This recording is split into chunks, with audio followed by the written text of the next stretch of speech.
From the heart of Montana, this is Big Sky, Small World, Carroll College's student podcast. Big sky, small world, like a mountain high Montana. Took her to the big sky.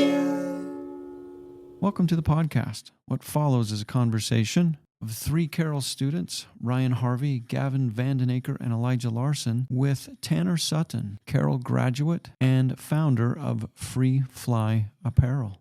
Enjoy.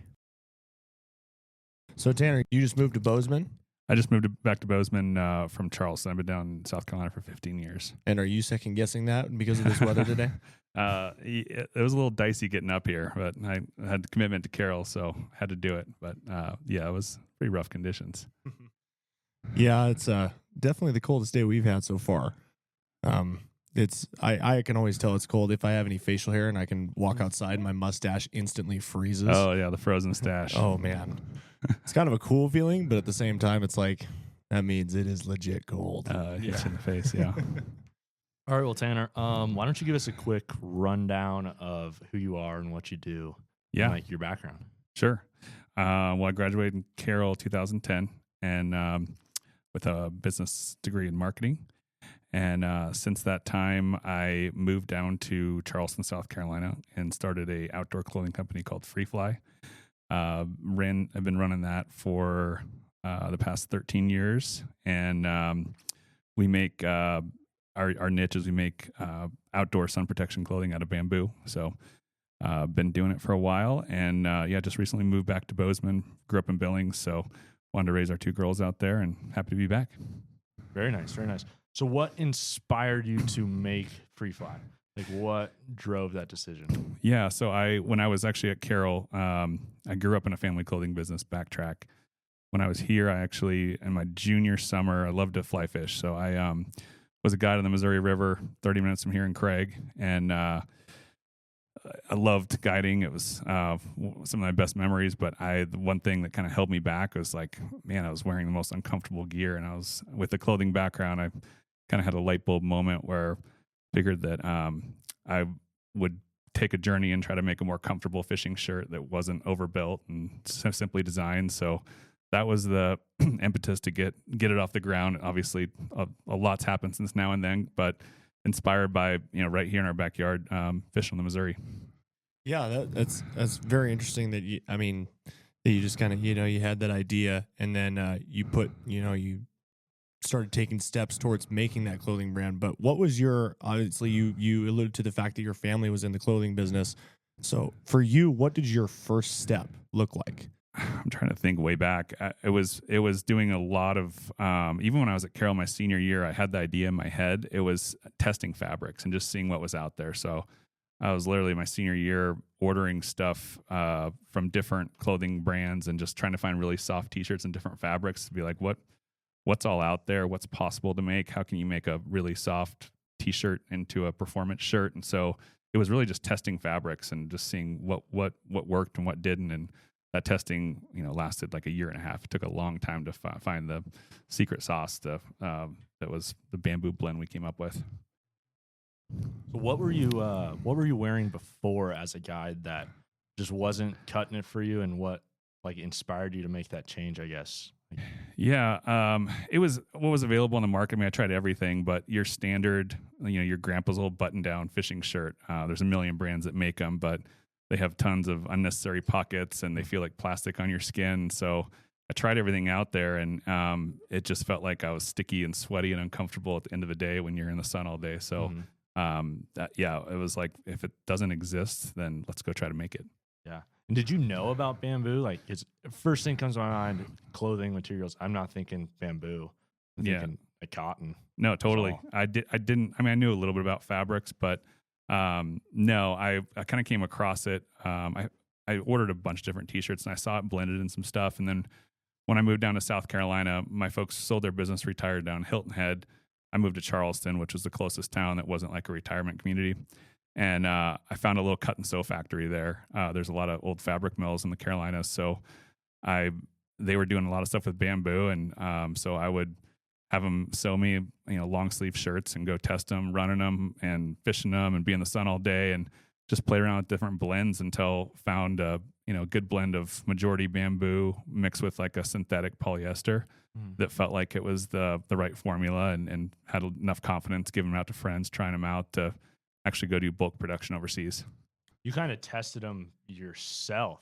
You gave them to your buddies and like guide friends. A lot of it. Okay. Yep. And were you guiding in Carolina then? No, I wasn't guiding there. Okay. No, I just was lucky enough. The only guy I knew in that town, I ended up rooming with, who was a fishing guide there, and so I'd just be like, "Hey, you got a trip today? Go try this on," and I'd bug him every day with something new, and get feedback that wasn't just myself, just other people actually trying it that were true professionals. Yeah. So the journey of Free Fly started on the Missouri then. The idea started there. Okay. Yeah. And then how long until the idea became reality, I guess? Like, what was the time frame?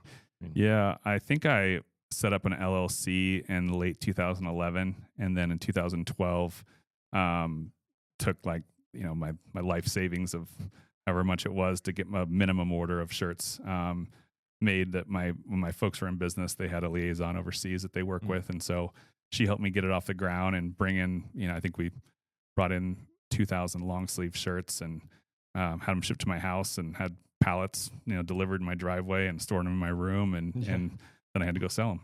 Nice. All right. So what were you doing in Charleston? Like, what'd you move there for? Was it just a great location to like begin Free Fly, or did something else bring you there? And it was weather like this that brought me there. Okay. Really. It was a bad winter, and I'd always go back and forth and visit my folks, and I was like, man, it was really nice there, and I wanted a little break from the snow. And I at that point, starting a clothing manufacturing brand out of Montana, there just wasn't as many resources here.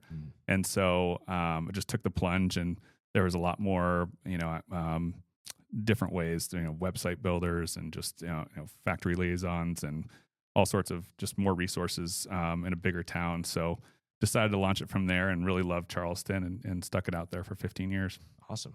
Yeah. What was the biggest struggle in, say, even those first 3 years? So 2010 when the idea began to like 2013, getting it up off the ground. Yeah, there was a lot. Just doing it on your own, being a one-man show is hard, because you're doing everything from, working with factories to trying to sell it ultimately to accounting. And so just being a one-man show is difficult. But before I actually went overseas, I had a dream to make it all in the USA, but the only kind of bamboo you can make clothing out of actually grows in Chinese rainforests. We do most of our manufacturing in Vietnam now, but so that little cut and sew factory I was testing fabrics with, I actually initially started with trying to get everything made in the USA, and did a big order with them.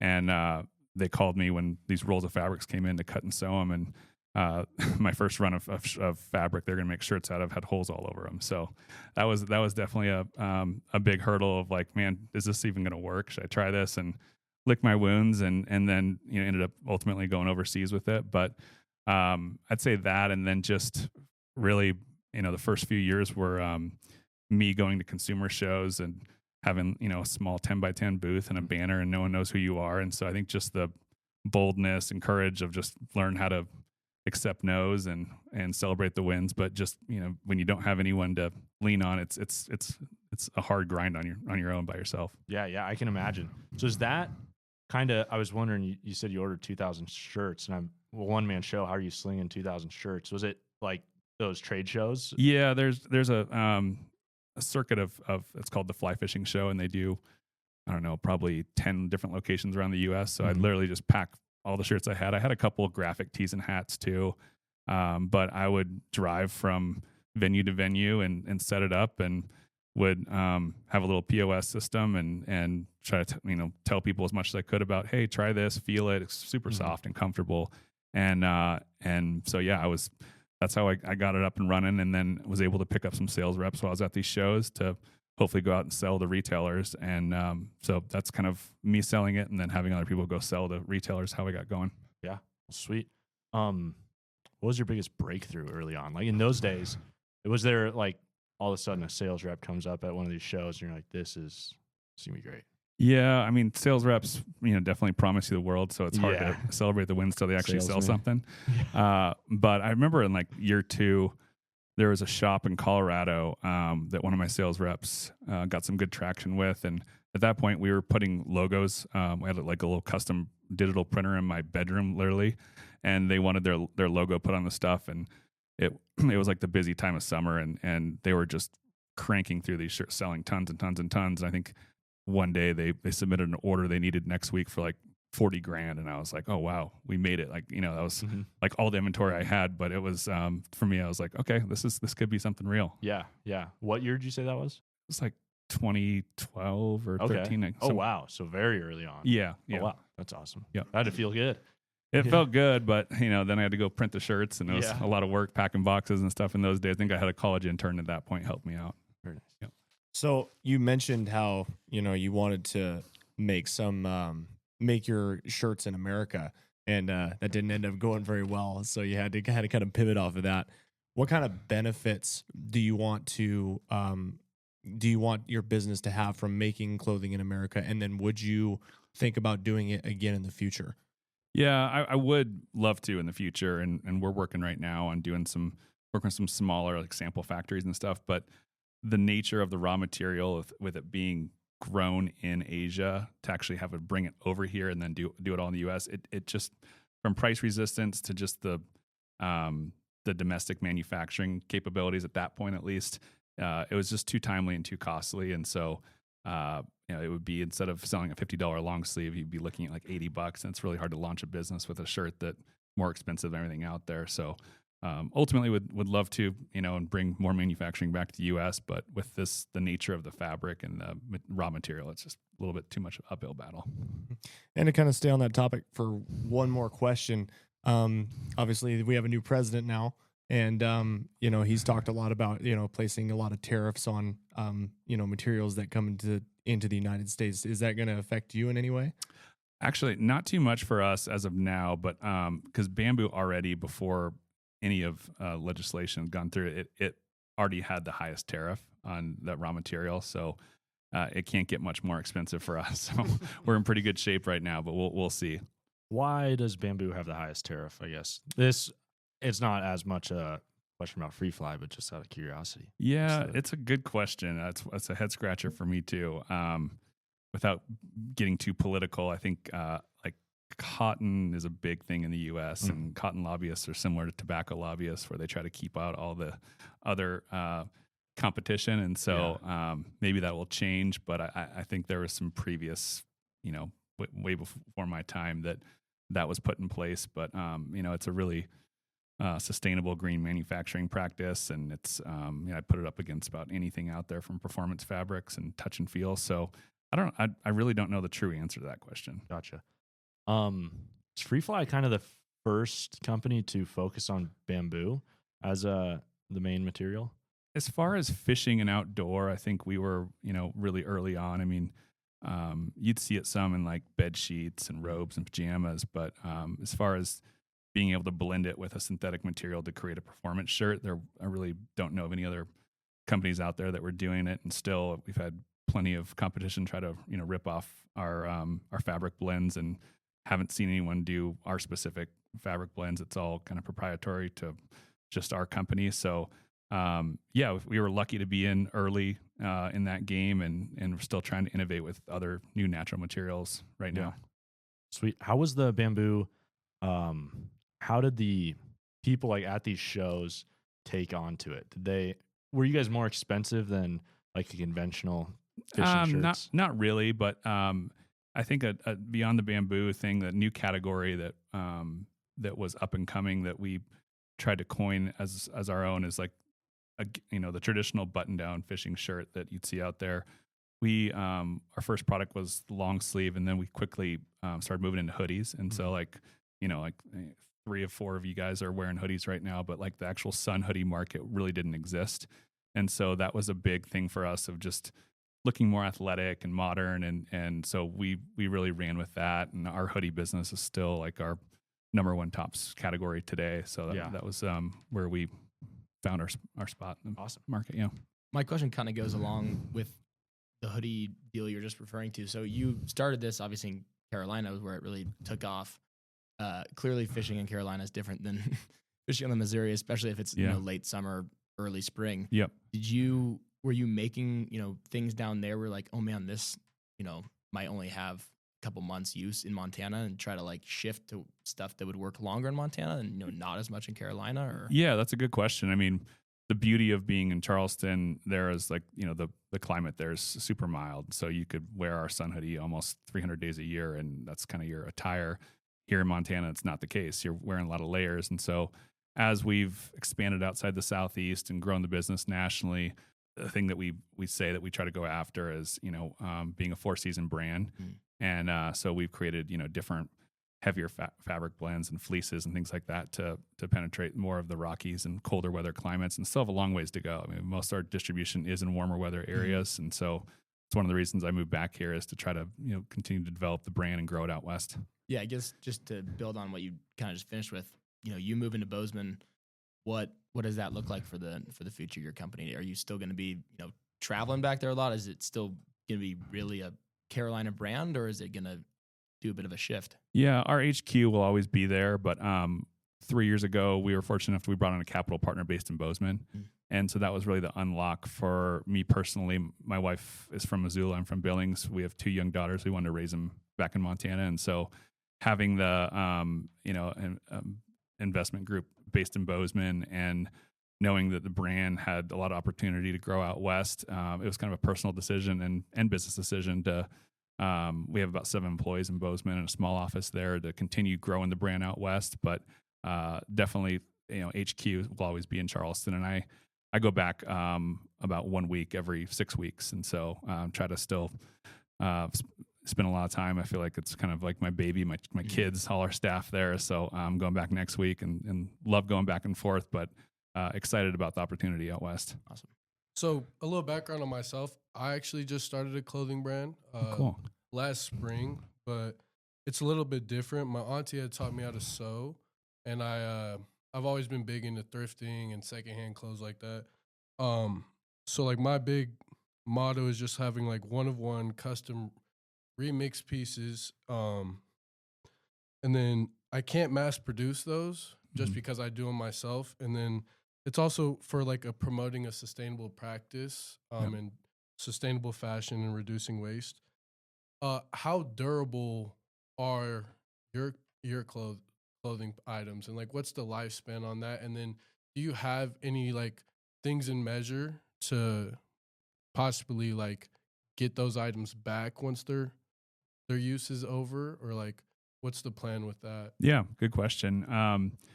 Yeah, durability is big. I mean, that's one of the hardest things about bamboo is it's really difficult and time consuming to make, but it's a really bamboo is one of the fastest growing plants in the world, and so the whole process from start to finish uses very little water, and so we're really proud of the sustainability of that process. In terms of fabric durability, we'd really have issues with it. I mean, some of our really lightweight stuff can, pill or get holes in it over tons and tons of use. So we definitely have, a good program in place if that does happen to replace it. And as far as, recyclings like that, we'll, if excess fabric, excess shirts, a lot of it for us is donation based. And so whether it's third world countries or people that just need it, we'll instead of recycling, just reuse it and give it to people that actually need it. Just I looked at your website, and it says like giving back might be your guys' favorite thing, and you guys give back by doing tank installations with Water Mission, cleanup with Surfrider, Spartina grass planting. Did you want to like dive into that a little bit? Explain what you're doing with those? Yeah, most all of our give back is centered around water. That's where the brand started, and fishing and all the activities that we love, fishing, surfing, paddling, whatever it is. So we, be able to play in the areas that we love to play. We want to be able to conserve, waterways and be able to restore, whether it's growing oysters or whatever it is. So we do it in a bunch of different ways, but, it's one of all our staff. We have 75 people down in Charleston. We do these big outings where, whether it's going to clean up, a beach or a waterway, we feel like it's kind of our responsibility to give back and be able to continue growing the fan base and not doing it just to make money and sell clothes, doing it because we care about the planet. Is there a sustainable way to, like you said, bamboo is mainly water and it grows really fast, so it's pretty sustainable. Would you say it's one of the more sustainable fashion industries? Like, because if I wanted to convert mine into rather just one-on-one remade pieces and I wanted to mass produce items, is there a sustainable way that I could go about that? Yeah, I'm not sure. It would depend on, I don't know, all the fabrics and things that you're using, but I think the thing that we hang our hat on is, most, whether it's cotton or anything, any other raw materials, is they take chemicals to grow and they take a lot of water to grow, and bamboo doesn't really take either of those. In the early 2000s, bamboo got a little bit of a bad rap because some brands were using some harsh chemicals and turning it from dirt to shirt of how you take actually the raw material and turn it into a yarn. And those days are over, and our factories have all RAP certification and have a closed loop. They only use one chemical, sodium hydroxide, that's, I don't get too nerdy, but approved by the Global Organic Textile Trade. So same thing you'd use to like turn cocoa into chocolate. So yeah, we're stand behind all the manufacturing processes that we use out there. Some are more sustainable than others in different clothing parts of the industry, but yeah, that's just one of the things that sets it apart, is that we don't have to treat it with anything extra for bug or sun protection. It's just a natural inherent capability of the fabric. So I got another question for you, and this kind of goes more into just the mindset of things. And as a business owner, I mean, you obviously know that there's a lot of struggles. There's a lot of times where it might feel like it's not going to work out. There's times where you feel like you should try something else. And I just kind of want to get your insight. I mean, you talked about you had a point in time when you tried to make your shirts in America. It didn't work out very well, and that was a tough hurdle to overcome. I just kind of want to get some insight on what your mindset was like, and also like what was the hardest point in getting this business going? Yeah, good question. I think when you go out and you do it yourself, and 3 years in, my sister and her husband joined me from Nike. They were at Nike for 10 years, and so it became a family business. And we didn't have any kind of big investment at that time. We were bootstrapping it, and we're putting our houses as collateral to get a line of credit with the bank. So I think just the hustle, hearing a lot of no's, and just knowing that if I want a livelihood and a career, I actually, I'm selling shirts like my life depends on it. Really difficult. And then there's so many challenges along the way of, people. We have 75 people, that there's always people issues, and culture is a big thing for us. And yes, that's what our proudest accomplishment is our people, but we spend a lot of time making sure that we do a lot of career development, but it does take a lot of time and effort, and trying to find the right people, trying to find the right partners, whether that's retail partners or PR firms, whatever. It's just, it's a relationship game, but you learn over time when you get plenty of no's, or you do business with people that don't have the same ethics you do, that you just, you figure out what works and what doesn't. But yeah, I feel like have made every mistake in the world, and so can attest to just what it takes to grind and hustle, and know that failure isn't an option. And if one thing doesn't work, you try another avenue. So definitely trial by fire. So you obviously wanted to build a culture, and you've obviously done that. What sort of common denominator did you find in every single person that you have brought onto your team or brought into this business with you? What have they all had in common? Yeah. I love the question, and it's an easy answer. Our big thing that we always preach is check your ego at the door.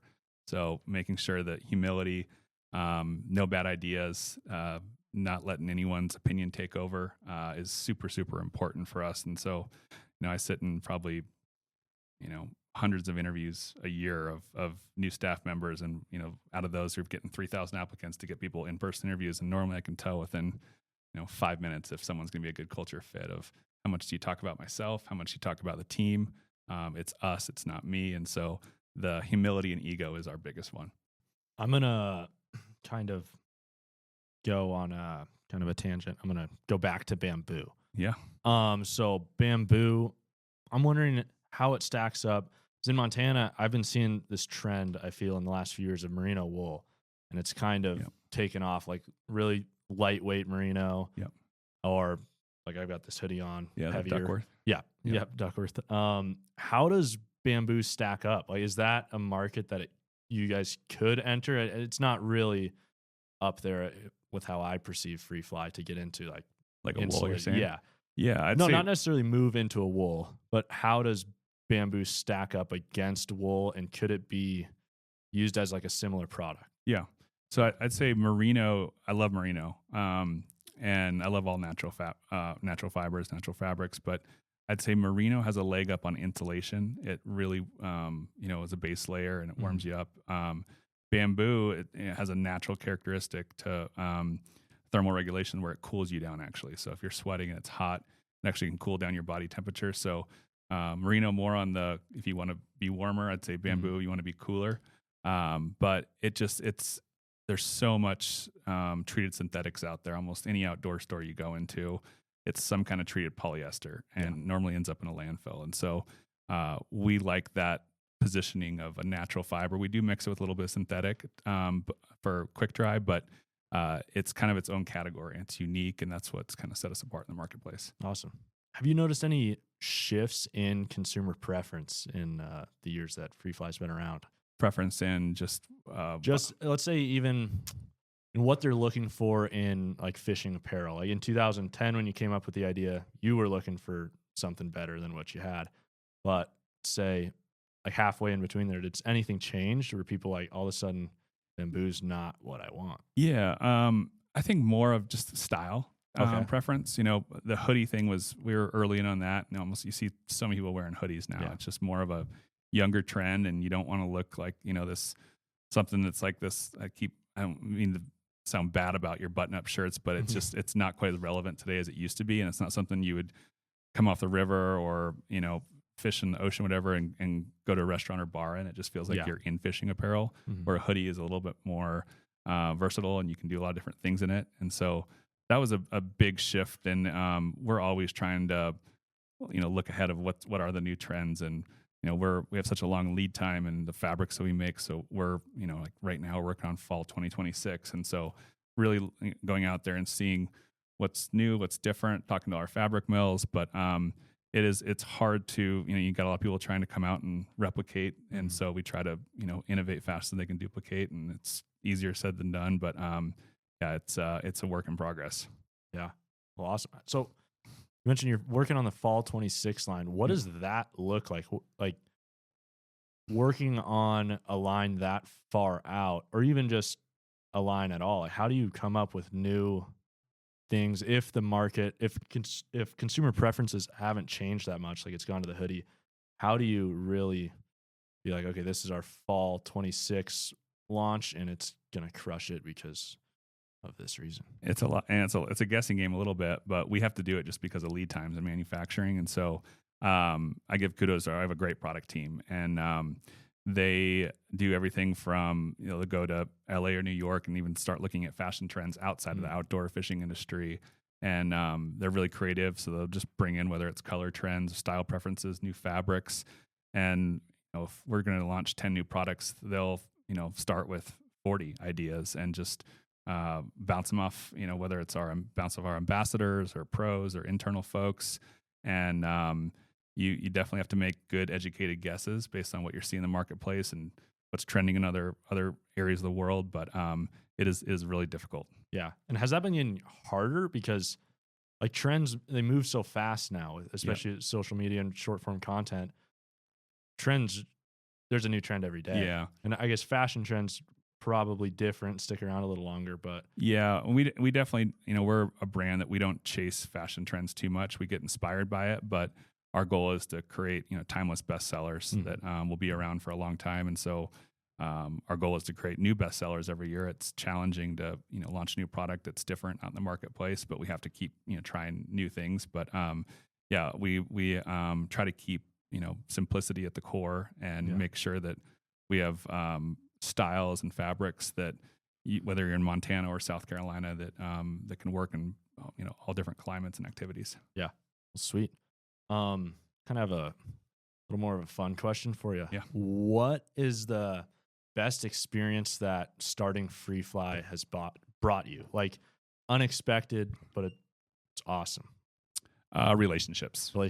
Yeah. I get to work with my best friends and family all the time, which is really cool. Yeah. And So we have a lot of fun, and we have a culture that I think speaks to, we, like, for example, do summer Fridays where we all cut out at 1 or 2 o'clock on a Friday, and I'll look and see, our whole marketing team going out and having drinks together or something. So it's just cool to be able to do it with people you like, that see the world the same way, that want to, build product for the things that they actually love to go do outside. So, some of my best friends and lifelong relationships were built in the business.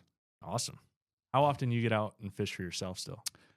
Not as much as I'd like to. I got a 3 and 6 year old girls, but I'm getting them out a lot, and they dig it. And whether it's fishing or just floating, just being outside, super super important core to what we love to do as parents and family. And so, I wish I got to fish more, but a little busy these days. Yeah.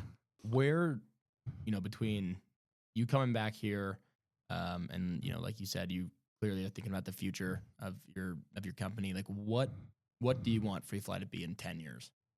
What do you think it'll look like? Yeah, I think our goal is to be a 4-season national brand and have awareness from coast to coast. But I think longer, more importantly, I'd love for my kids to work in the business. I'd love to kind of practice that lifestyle, and whether it's raising kids, whatever, just inspiring people to get outside, protecting our waterways.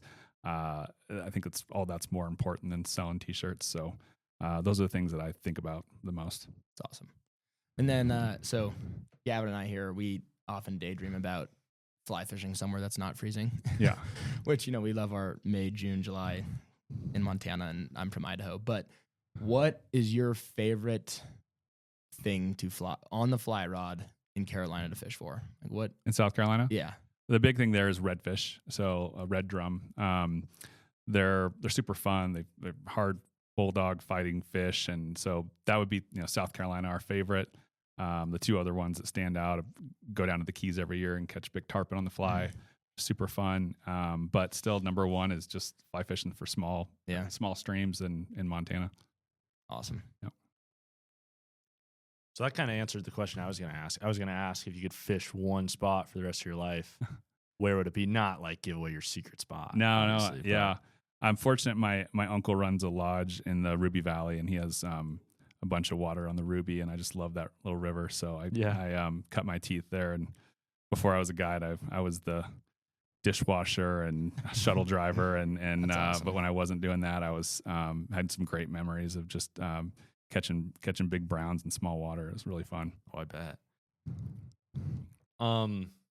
Future question for Free Fly. Yep. You guys, I guess, clarifying question. You guys have brick and mortar in South Carolina? We don't have our own brick and mortar right now. It is in our pipeline in the next couple of years that we'll probably start. We'll probably have a door in Charleston, probably somewhere in Montana coming up soon. But awesome. We have a couple thousand retailers we sell to around the country, so we don't want to compete with them too much. But we do it more for kind of just having a brand hangout, a bar and showing movies and just getting community together. So. Yeah, for sure. Yeah, I was thinking like Sitka has their showroom in Bozeman. Yeah, something exactly. Like that. It'd be super fun. That'd be awesome. Yeah. Yeah. We're all set. That's all I got. Awesome. Some good questions. Sweet. Well, thanks for coming on. Yeah, appreciate the time, guys. That was fun. Good questions. Big sky, small world, like a mountain high mountain alone. Took her to the big sky. Thank you for tuning in to Big Sky, Small World. Theme music is by Alex Coulter. Please follow and leave comments on Instagram at bigsky.smallworld. Tune in next week. Took her to the big sky. Big Sky, Small World is sponsored by the Carroll College Communication Center. Helping the Carroll and Helena communities with presentations, multimedia, and podcasting since 2020.